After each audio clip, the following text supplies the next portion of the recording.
일단 26일 1년 만에 한일 정상회담이 있었는데 사실은 어떻게 언급이 되는가 라인 사태에 대해서 많은 분들이 관심을 갖고 계셨는데 윤 대통령이 먼저 이슈를 꺼냈어요. 먼저 언급했는데 이런 얘기를 했습니다.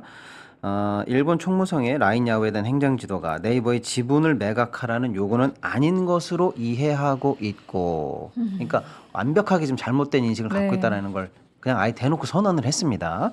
그리고 이 현안을 한일 외교관계와 별도의 사안으로 인식하고 있다. 그리고 라인 야후가 양국의 불필요한 현안이 되지 않도록 잘 관리할 필요가 있겠다라는 입장을 전했다라는 게 일단 보도에 나왔고요. 네.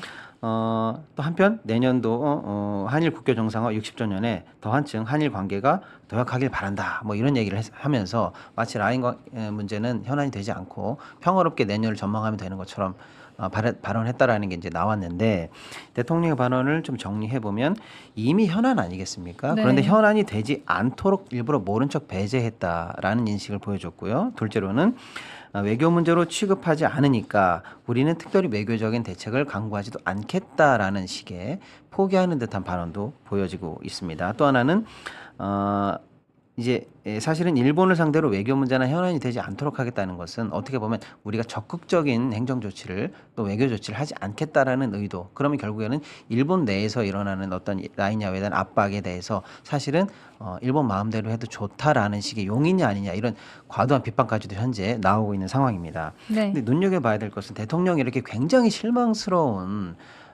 대책 어떤 발언을 했는데 실상은 전혀 다르다라는 것을 이제 제가 말씀드리고 싶은데 하루 전에 있었던 국회에서의 토론회가 있었습니다.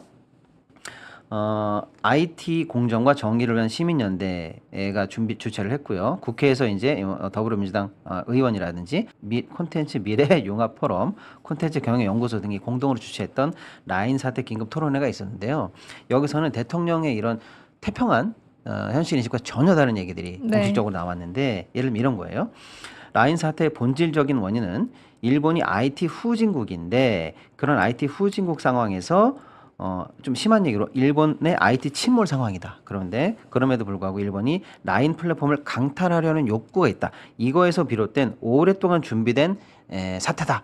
라는 엄중한 인식이 이제 토론에서 나왔고 특히 소프트뱅크와 50대 50으로 네이버가 기업 결합을 하면서 이때서부터 문제는 잉태됐고 정상적인 기업 결합도 아니었다라는 일단 얘기를 하면서 반드시 지분 매각을 요구한 내용을 철회시켜야 한다라는 강한 비판의 의견이 나왔습니다. 네. 국회가 초당적으로 또 조처를 해야 된다는 얘기 나왔고요.